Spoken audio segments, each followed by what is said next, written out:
Bueno, regresamos. Acá estamos hablando con la producción. Le estoy diciendo, por favor, chicos, es el primer programa. Así que paciencia. Pero bueno, acá estamos.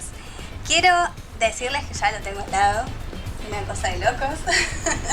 Una cosa de locos, pero quiero presentarles a Pablo Giasenou. Perfecto. Pablo Giasenou. Bien, mucho perfecto. gusto, madre. Ay, Qué sí, lindo estar acá. Por fin nos conocemos. Por fin nos conocemos personalmente. Parecía que nos conocíamos hace mucho, pero en realidad era mensajes y muestras de admiración Tal cual.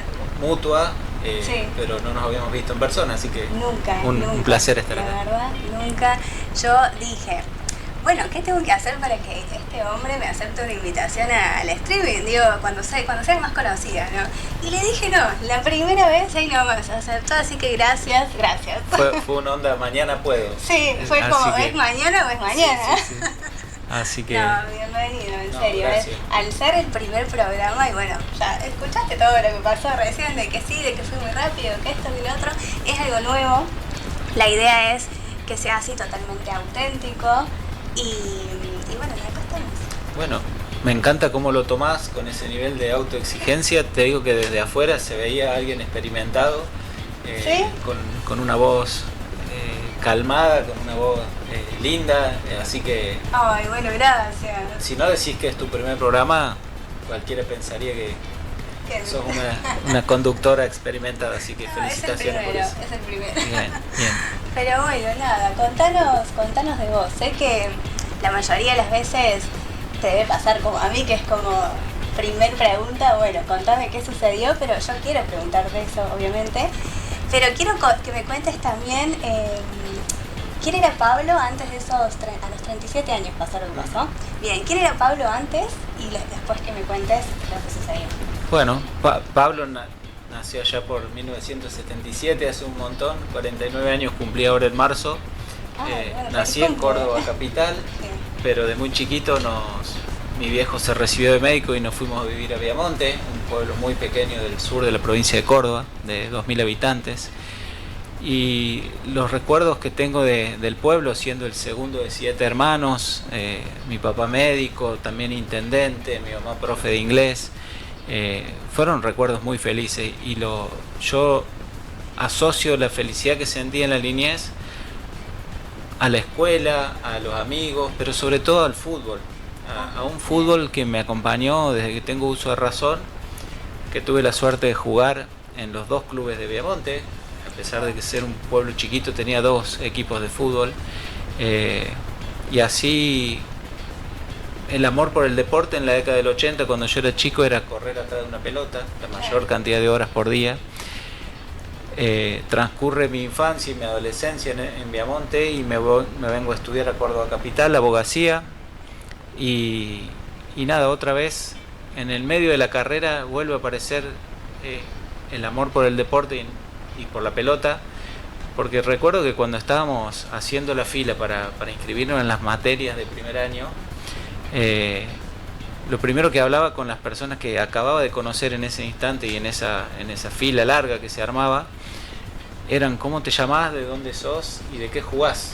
Y el de qué jugás tenía que ver con la necesidad de armar un equipo para competir en un torneo que la Facultad de Derecho organiza, que es muy lindo.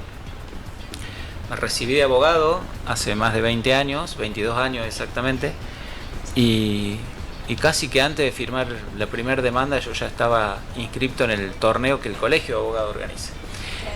Y esta pasión por el deporte y por el fútbol en particular me acompaña como una rutina casi indivisible a mi personalidad hasta poco tiempo antes de ese accidente automovilístico en la ruta que ocurre el 22 de enero del 2015, cuando yo tenía 37 años.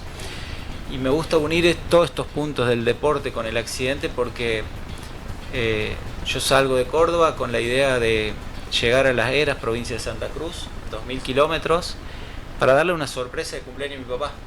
Sí. Ese era el objetivo del viaje.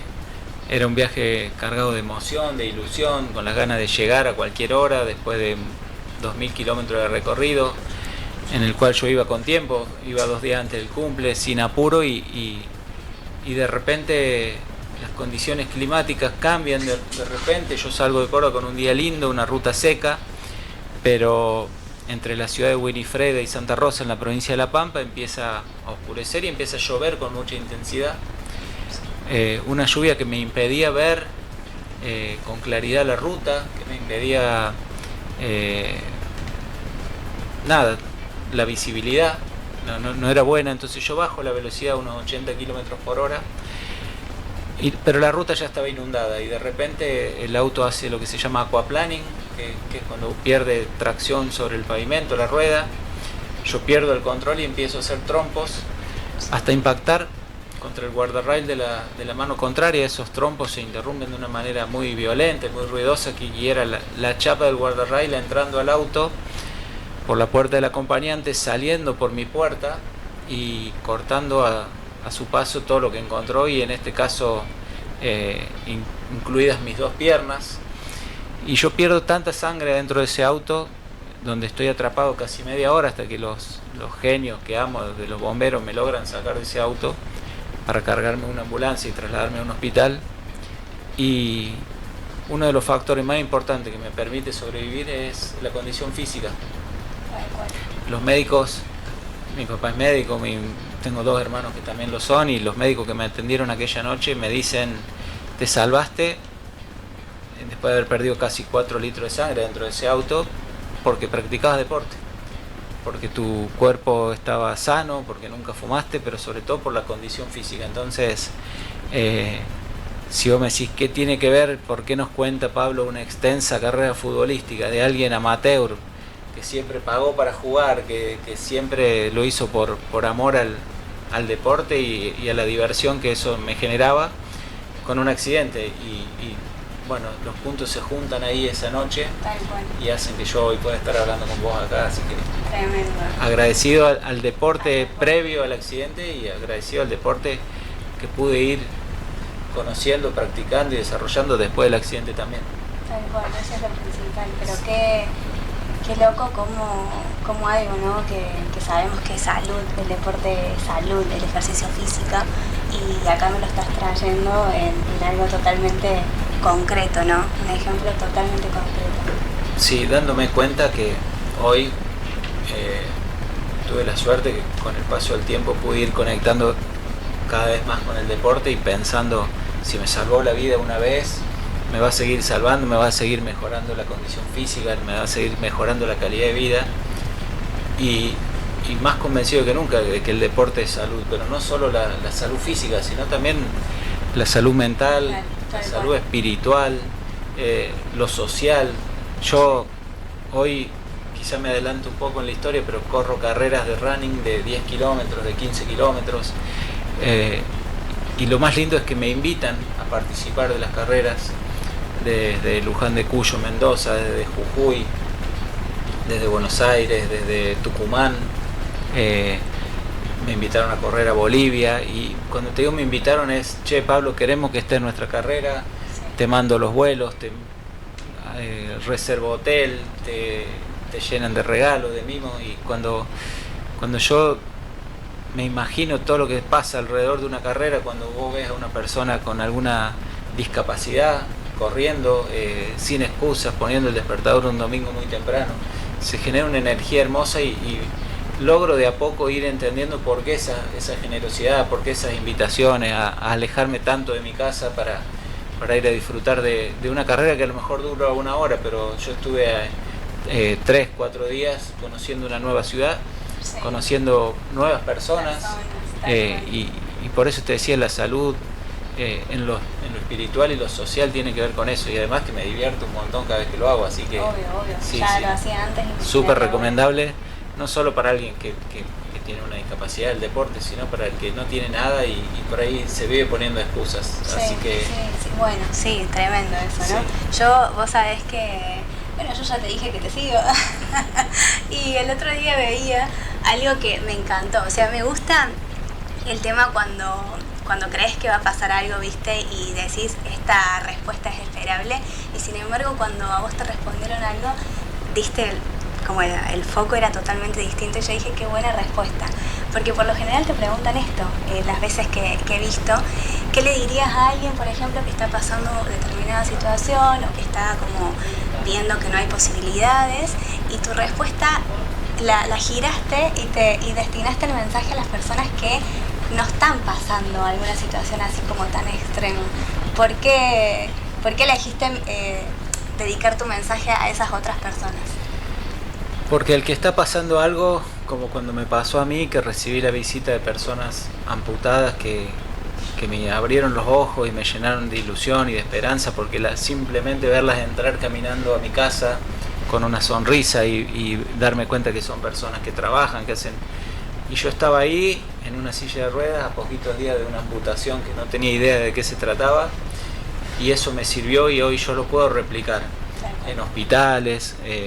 Voy mucho a lugares donde me convoca la familia, me convoca el psicólogo del hospital, me dice: Pablo, vení porque me ahorras 2 años de terapia simplemente con que te vean entrar a la habitación del hospital con el equipo de mate, con el casco de la bicicleta, con pantalón corto, riéndote, haciendo deporte.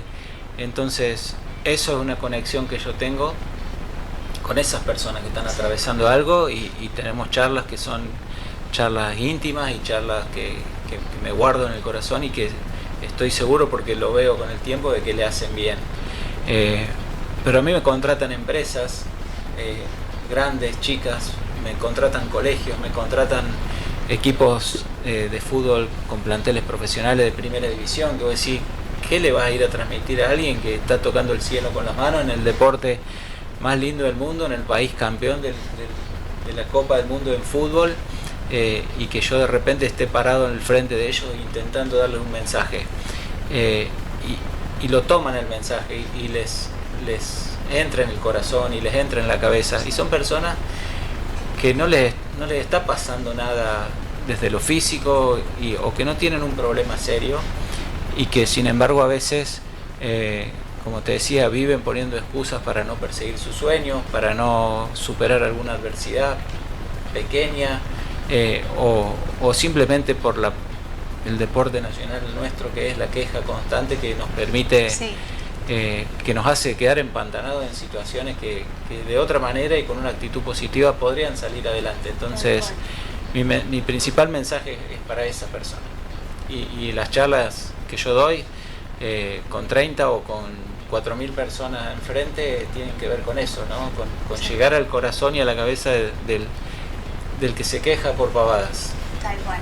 Por eso me encantó cómo lo planteaste así. Yo dije, mira qué interesante, porque realmente es, a veces, me incluyo, ¿no? Porque hay momentos que te compras tu propia excusa, pero considero que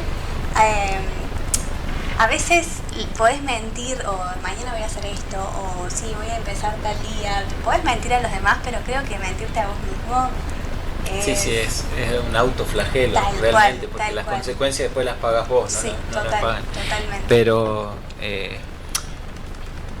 yo entiendo por ahí tu situación. Escuché hace un ratito que naciste con una amputación congénita. Yo a los 37 años, después de una vida totalmente normal, por así decirlo, de encontrarme y despertarme una mañana en una silla de ruedas, sin las piernas, una silla que me acompañó durante 7 meses, que yo no sabía, nunca supe quedarme quieto tanto tiempo, y me imagino cómo fue eso. Y eso realmente fue difícil, porque empezás a ser dependiente de otras personas para cosas muy cotidianas, ¿no? Muy fáciles. Y empezás a plantearte objetivos que tienen que ver con algo que antes no tomabas en cuenta. Y te lo explico fácil. A mí me iban a visitar y me decían: che, Pablo, ¿qué objetivos tenés por delante? Y yo los miraba y pensaba para adentro: quiero parar aunque sea un ratito para lavarme los dientes. Tal cual. Quiero parar para básico. descolgar una camisa del placar para irme a trabajar. Tan fácil, tan espontáneo, tan natural. Hasta pocos días atrás de repente era un objetivo que no lo podía cumplir, hasta que le encontré la vuelta, hasta que fui aprendiendo a manejarme, a moverme, y yo toda la vida había sido una persona autónoma, suficiente. Subirte a un auto requería que alguien detrás tuyo después que te subiste, y yo, porque estaba bien físicamente, lo podía hacer solo, cargué la silla en el baúl, ¿entendés? Eran todas cosas que bueno, apenas conseguí mis primeras prótesis después de esos 7 larguísimos meses y empecé a dar mis primeros pasos, recuperé parte de esa autonomía, y hoy, gracias al deporte también y a mantenerme lo mejor que puedo físicamente después de muchas horas de trabajo por día, tiene que ver con eso, ¿no? Con prolongar mi autonomía y mi independencia la mayor cantidad de años posible. Y bueno, creo que lo vengo logrando y lo vamos a seguir logrando. Muchísimo, la verdad que sí.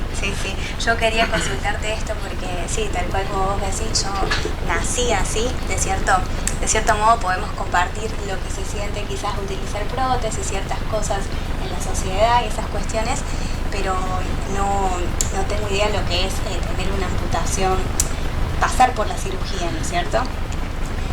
¿Cómo fue para vos esto de habitar este cuerpo distinto al que venías teniendo? ¿Cómo fue la primera impresión, los primeros días? Bueno, los primeros instantes, porque yo esa media hora que estoy atrapado en el auto estaba plenamente consciente y veía que la pierna izquierda no estaba. La derecha me dolía, pero no veía.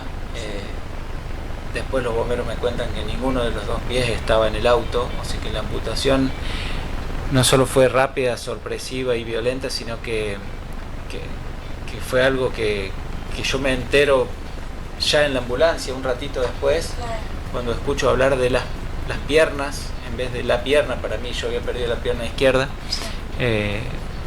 Y bueno, fue difícil, pero tuve la suerte, inmensa suerte, de darme cuenta rápido de lo que había pasado y de aceptarlo, y de darme cuenta que era irreversible, de decir, che, me despierto el accidente del 22 de la noche, el 23 de la mañana, me miro, veo las piernas que no estaban y digo, esto es irreversible, no me van a volver a crecer. ¿Cómo hago a partir de ahora para estar mejor? Y sobre todo para cambiar las caras de preocupación que veía a mi alrededor. O sea, yo quería dar una sorpresa en el cumpleaños de mi papá, por lo tanto de ese viaje no sabía nadie que yo lo estaba haciendo. Se enteraron cuando la policía llama a un teléfono de mi ex esposa, de mi esposa de aquel momento, que yo lo sabía de memoria, y me lo acordé en el auto, en el medio del lío, y se lo pasé a un policía que llamó por teléfono, y ahí la familia se fue enterando, primero de que yo estaba de viaje, y después que ese viaje se había interrumpido con un accidente que era grave, y que todos tenían que viajar de distintos lugares de Argentina a La Pampa, donde yo estaba internado, para ver con qué Pablo se iban a encontrar. No tenían mucha información, la policía no brindaba tanta información, los médicos estaban abocados a la tarea, y bueno, cuando ellos llegan y me ven sin las piernas, pero sin peligro de morir, estuvieron felices, estuvieron muy contentos. O sea, pensaron internamente, che, después vemos cómo resolvemos ese quilombo de las piernas. No sabíamos que había prótesis, no sabíamos nada, pero Pablo estaba vivo, y el resto del tiempo, la Navidad siguiente, el cumpleaños siguiente, lo íbamos a poder compartir. Íbamos a poder compartir más abrazos, más besos, más mates, más charlas, y todo eso nos puso en ese momento rápidamente en perspectiva de que yo estaba con vida y que no corría peligro, y de que el resto se iba a resolver. Yo lo tomé así desde un primer momento. Entonces, más allá de que los días posteriores fueron difíciles, sobre todo por los dolores físicos que yo sentía cuando me dan el alta, que a los 9 días, estuve 4 días en La Pampa, 5 días en Córdoba y me dan el alta. O sea, a los 9 días ya estaba en mi casa, en una nueva situación, en silla de ruedas, sin piernas, y con unas noches muy largas en cuanto a los dolores físicos, porque mientras estás internado, la morfina es un aliado increíble, y después no hay calmante que te haga pasar las puntadas, las descargas eléctricas, todo lo que vos sentís cuando hay una amputación de carácter violento por un accidente. Entonces, superado eso, que no tenía que ver con aceptar lo que se iba a venir, sino con el dolor, todo lo demás fue bueno. Yo me decido dejar la rehabilitación domiciliaria por ir a un centro de rehabilitación, y en ese centro de rehabilitación mancuerna, me encontré con un aparato de gimnasia, con pelotas, con colchonetas, con pesas y yo dije, si el deporte me salvó, me va a volver a salvar. Me volví a conectar después de las 3 horas de terapia diaria kinesiológica, me volví a conectar con el deporte ahí. Y ya el día que estuvieron listas las primeras prótesis, que aprendí a ponérmela y que me pude parar por primera vez, nada, a los pocos días dije, me voy de este centro de rehabilitación a un gimnasio. Y dejé de estar rodeado de pacientes para estar rodeado de deportistas. Y ahí el salto de calidad de la rehabilitación fue enorme y ya después me empecé a ver yo mismo como un deportista adaptado. Y bueno, aprendí a jugar al tenis, ¿no? Empecé a aprender deportes que nunca antes se me habían cruzado. Me empezó a llegar invitaciones vinculadas con el montañismo, con el running, con el tenis, a jugar al pádel, a esquiar, cosas que yo nunca antes había hecho. Y bueno, y me daba cuenta de que sin dramatismo la respuesta mía siempre era sí, intentarlo, convencido de que lo contrario al éxito no es el fracaso, sino ni siquiera intentarlo. Y empecé a decir que sí, empecé a practicar cosas que me daban mucha satisfacción porque me daba cuenta que lo podía hacer bien y que lo podía seguir haciendo y que lo podía hacer cada vez más seriamente, como correr carrera de calle o como jugar al pádel con jugadores que no tienen ninguna discapacidad, o aprender tenis, o subir montañas como la Aconcagua, que es la más alta de América, y vivir una experiencia ahí sin hacer cumbre, pero disfrutando de momentos inolvidables en un lugar increíble, con personas hermosas, porque cada uno de los grupos, tuve 4 experiencias en montañas importantes, más allá de muchos trekking por las sierras de Córdoba.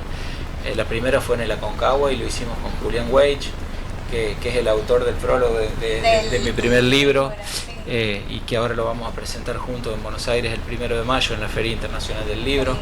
Estaba Fabricio Berto, un basquetbolista destacado de la selección argentina y campeón con la generación dorada de básquet en Atenas 2004.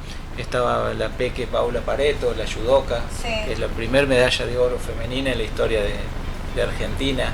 Estaba Silvio Velo, el capitán de los murciélagos, el goleador histórico de la selección de fútbol para ciegos. Había un ex combatiente en Malvinas, un torero español. La verdad que cada uno de los grupos que tuve la suerte de compartir en esa experiencia fue increíble. Y fue generar nuevos amigos, nuevas familias. Un nuevo así que sí. ¿Cuánto aprendés de ellos y ellos de vos, no? Sí, la verdad que es increíble todo lo que se fue dando, siempre de la mano del deporte o de las charlas, de las conferencias. ¿Y en qué momento, ya que tocaste el tema del libro, en qué momento llega el tema de la escritura para vos? Bueno, el tema de la escritura, si fuera por mí no hubiera llegado, pero la dueña de la editorial El Emporio, el Emporio Ediciones, Tamara Sternberg, un día me mandó un mensajito para invitarme a tomar un café en el nuevo centro, en el shopping, y le dije que sí, nos sentamos a conversar y me dijo, quiero ayudarte a escribir tu primer libro. Y yo le dije, sí, alguna vez lo pensé o alguna vez alguien me lo dijo, pero siempre sentí que no era el momento, que me faltaban cosas por vivir, que había muchos capítulos sin escribir. Y me dijo, no, tenés que escribirlo ahora, yo te voy a ayudar desde la editorial con todo lo que eso implica, pero vos sentate a escribir. Yo tenía algunas cosas escritas porque las conferencias que doy tengo bastante texto escrito que me sirve de guía, y entonces fue sentarse, levantarme muy temprano a la mañana en los horarios tranquilos de la jornada laboral y sentarme a escribir durante horas, hasta que en menos de un año estuvo listo un primer proyecto que lo pasé, tuvo muy pocas correcciones y que después llegó un momento que dijimos, fue a la imprenta y en los primeros días de diciembre salió a la luz el libro que se llama Corre tus límites.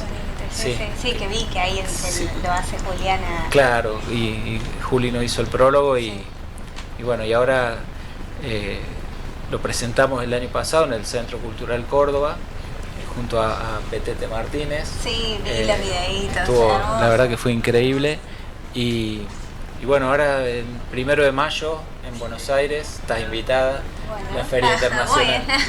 Sí, más vale. Sí, En la Feria Internacional del Libro vamos a armar un stand y con Julián vamos a hacer un mano a mano como este que estamos armando ahora con vos, pero en torno a la presentación de ese libro. Re lindo. Así que sí, va a ser una linda experiencia. Te preguntaba justamente porque creí que había sido, en mi caso en particular, me gusta la escritura, pero no sabía que me gustaba. Fue a través de terapias, ¿viste? Me sirvió mucho para bajar los pensamientos y decir, bueno, lo escribo. Antes de cualquier otra cosa escribo, entonces pensé que iba quizás por ahí, porque se utiliza mucho la escritura como algo terapéutico, resignificar hechos pasados o cosas así, pero bueno, me alegro que haya salido, bueno. Sí, fue una propuesta que me hicieron, que como siempre te digo, siempre digo que sí. Bien, me parece genial. Así que nada, fue lindo, y sentarme a escribir me hizo ordenar mucho los momentos, los hitos de mi recuperación, cuándo fue el primer día de que volví a andar en bicicleta, cuándo fue el primer día que volví a correr, cuándo jugué por primera vez al fútbol después del accidente, cuándo aprendí a esquiar en Chapelco. Cada uno de los momentos que yo los tenía en mi cabeza, como decirte, en 2018 subí a la Concagua. Repasar estos hechos históricos para escribir bien y para escribir con precisión me hizo saber la fecha exacta en la que me contactaron de la organización del evento. Bueno, armar bien la historia, el rompecabezas en mi cabeza, en mi corazón, y ponerlo en un papel, la verdad que me sirvió buenísimo. Re lindo, te súper felicito por eso. Gracias. La verdad debe ser muy lindo.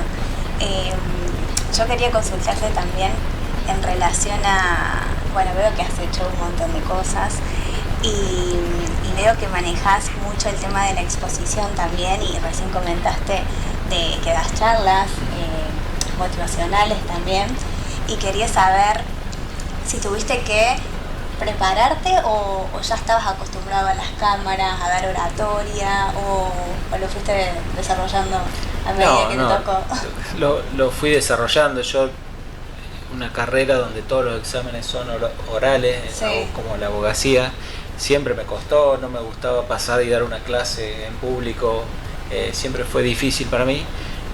Y la primera invitación a dar una charla tenía que ver con un equipo profesional de fútbol de Buenos Aires que se llama Atlanta, y dije que sí por mi gusto por el fútbol y por compartir la experiencia, y a partir de ahí, y a partir de contarlo en una entrevista, dijeron, este flaco da charlas, capaz que tiene algo interesante para decir, y me empezaron a buscar, y bueno, y ahí empezaron también a llegar las empresas como Arcor, como YPF, como Claro, como OSDE, y ahora me voy a Buenos Aires el 20 de abril a dar una charla para el banco BBVA francés, sí, esas charlas. Entonces para dar una charla TEDx, que nuestra experiencia en el Aconcagua sea parte de una serie en Disney de 3 episodios. Bueno, y después, nada, Buenos Aires siempre fue un lugar donde los medios me hicieron sentir muy bien, Córdoba también, pero en Buenos Aires la masividad que tienen los canales de aire como América, no sé, estuve 4 veces en el programa de Pamela David, somos medio familia, amigos con Pame, en lo de Julián también 3 o 4 veces en sus distintos programas, en sus distintos canales, con Marcelo, con Leo Montero, recorriendo. Ahora estuve con Beto Casella, también presentando el libro, con Fernando Bravo. Bueno, es como que hacen una pausa en el contenido diario de sus programas, que a veces tiene que ver con la política o con distintos temas, y tirar este aire fresco a las noticias con una historia de superación, con una historia de no bajar los brazos y de seguir luchando ante la adversidad para vivir mejor, simplemente para eso. les da buen resultado también desde el rating, entonces tengo la suerte de que siempre me inviten. Como amante del deporte, dar una charla en el canal Fox Sports también fue algo muy lindo. Y después, bueno, los clubes de fútbol, que es mi pasión, acompañar a Platense en el torneo ese que salió campeón, con muchos contactos en los entrenamientos, con charlas, haber podido dar charlas en Instituto, en Belgrano, en Racing de Córdoba, en Newell's de Rosario, en Gimnasia de Jujuy, en Atlético Tucumán, en un montón de equipos que por ahí se fijan en alguien que desde el fútbol amateur puede transmitirles un mensaje positivo a, como te decía hoy, jugadores profesionales que están en lo más alto de la élite y que sin embargo con mucho respeto y con mucho cariño se sientan a escucharte durante una hora. La verdad es que para mí es hermoso. Tal cual. Yo creo que tiene que ver también, como decías vos, más allá de lo físico, de que el deporte es salud, la actividad física, también la salud mental, ¿no? Cómo nos preparamos o nos salimos a la calle con qué programación mental.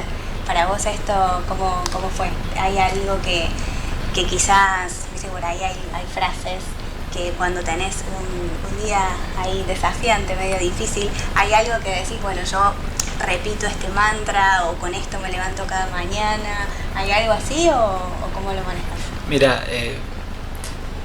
la verdad es que lo tomo con naturalidad. Yo me levanto y estoy contento de un día más y de todo lo que tengo tanto por hacer por delante. Yo me levanto a 5:30 de la mañana para estar a las 7 en mi estudio jurídico. Sí.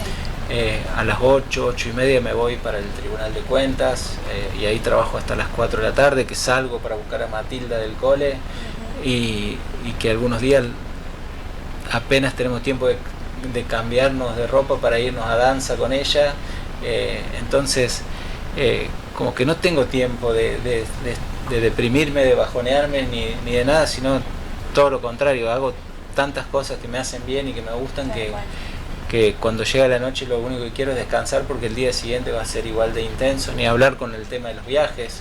Sí. Yo viajo mucho a dar las charlas, a correr, a compartir ese tipo de experiencias. Entonces nada, y ayer escuchaba algo, ubicás al tenista, creo que ahora es el número 1 del mundo, Carlos Alcaraz.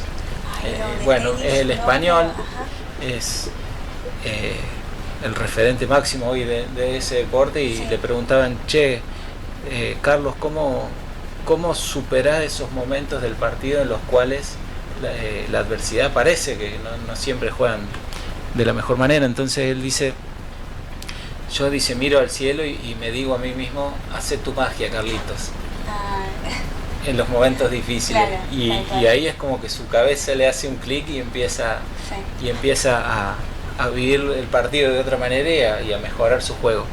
Y te digo que me gustó para adoptarlo, ¿no? Pero hay una frase que a mí me gusta usar para los cierres, que tiene que ver con que a mí luchar y ser protagonista de lo que me había pasado y de lo que me pasa no me iba a garantizar el éxito, pero si me hubiera quedado llorando, eso me garantizaba el fracaso. Tal cual. Así que tal cual. Es como mi frase. Esa es tu frase. Para esos momentos, sí. Totalmente.